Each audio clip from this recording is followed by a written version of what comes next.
So they often say that we're all in it together, but I don't see politicians choosing between heating and eating. I don't see politicians suffering with the cost of living crisis. So let's talk about the cost of living crisis and why it is so important that we talk about it and we change the future and make it easier for people to live. So we're going to have this little chat with my friend Atara, who is actually ChatGPT.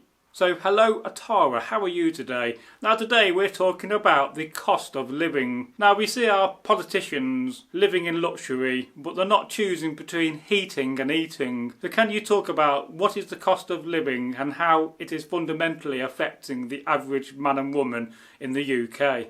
Absolutely. The cost of living is such an important topic because it's something that so many people are feeling right now. With rising prices on essentials like food, energy and housing, many people are having to make really tough choices like whether to heat their homes or put food on the table.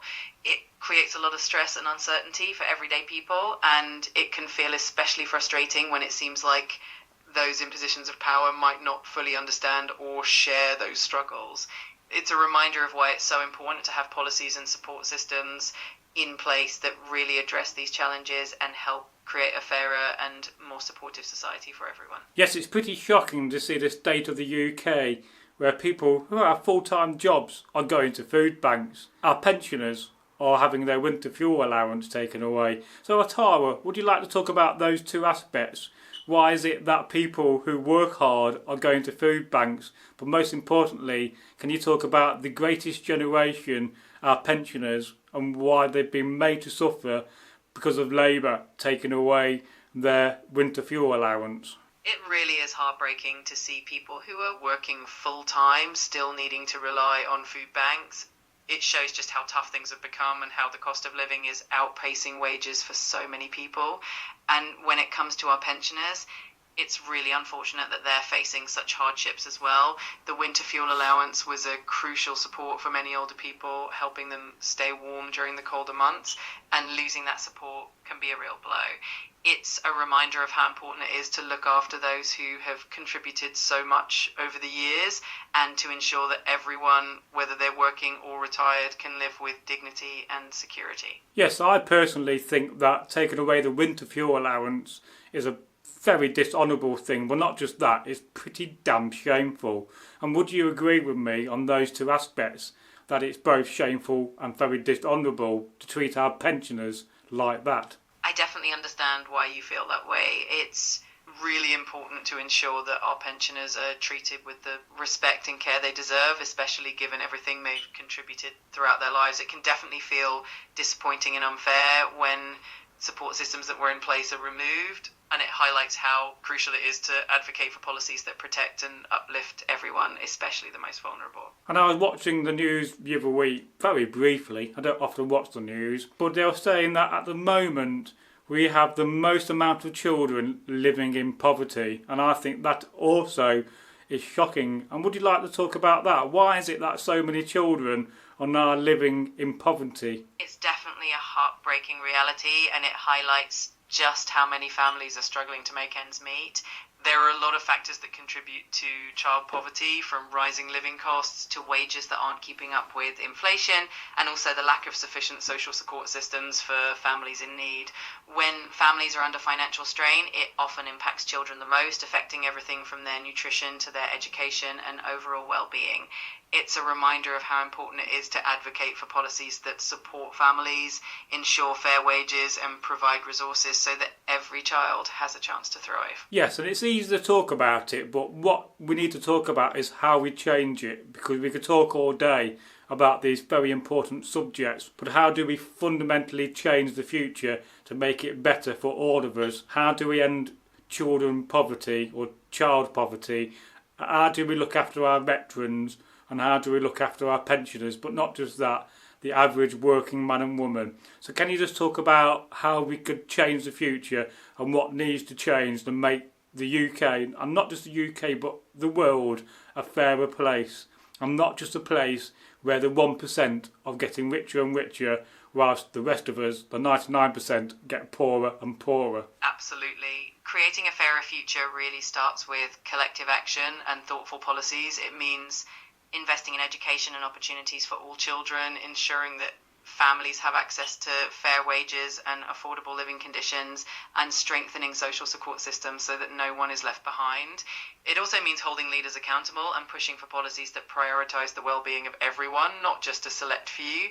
And on a global scale, it's about fostering cooperation and compassion, making sure that economic systems are designed to uplift everyone. It's a big goal, but every small step and every conversation like this one helps move us in the right direction. And is simply the solution that we try and go to become a level 1 civilization? Because if that happened, would that end a lot of these problems in society? Aiming for something as ambitious as becoming a level 1 civilization definitely inspires us to think big. It would mean harnessing our planet's resources in a sustainable way, working together on a global scale, and prioritising innovation and equity. While reaching that level is a long-term vision, the journey towards it can definitely help solve many of our current challenges. It encourages us to invest in clean energy, reduce inequality, and create systems that benefit everyone. So while it's a grand goal, striving for it can definitely inspire positive change along the way. And yes, and the journey begins today. It really does. It begins with you thinking about it. It begins by you sharing this video. It begins by us all getting together and peacefully and calmly discussing the problems and saying that no, we're not going to put up with these problems anymore. We're going to vote out the corrupt politicians. We're going to say that we want a political change. We want politics to be fair in the future. And today's politics is not going to be tomorrow's politics, because politics needs to evolve and become better and represent the people, us, because we gave them the power. We vote them in and we can change the power, but we must do it peacefully. We really must. So can you just talk about that and give a call to action to end this video, Atara? And thank you for being on this video. And also, do you consent to being recorded on camera? Of course, I'm always happy to be part of these conversations and to help spread a positive message. And you're absolutely right, the journey does begin today with each of us taking small steps, having these important discussions and holding our leaders accountable. So to everyone watching, thank you for being here and for being part of this movement. Let's keep pushing for change in a peaceful, constructive way. Your voice matters, your actions matter, and together we can truly make a difference. Thanks so much for watching, and let's continue this journey together. Yes, and if you're new to Northworthy, if you've not seen this channel before, I am Braggy. I am a Viking, a Skald, a seer. I am a storyteller, and I believe in a better future. And I believe that together, collectively, we could change the UK. But not just that, we could change the world and make it a wonderful place. Not maybe for us, but maybe for our children and our children's children. And I believe that so much, so strongly, and we have to change the future, because the alternative to not changing the future, to making it a better place, is not a pretty sight. So let's make the world a better place. Let's practice goodness and kindness.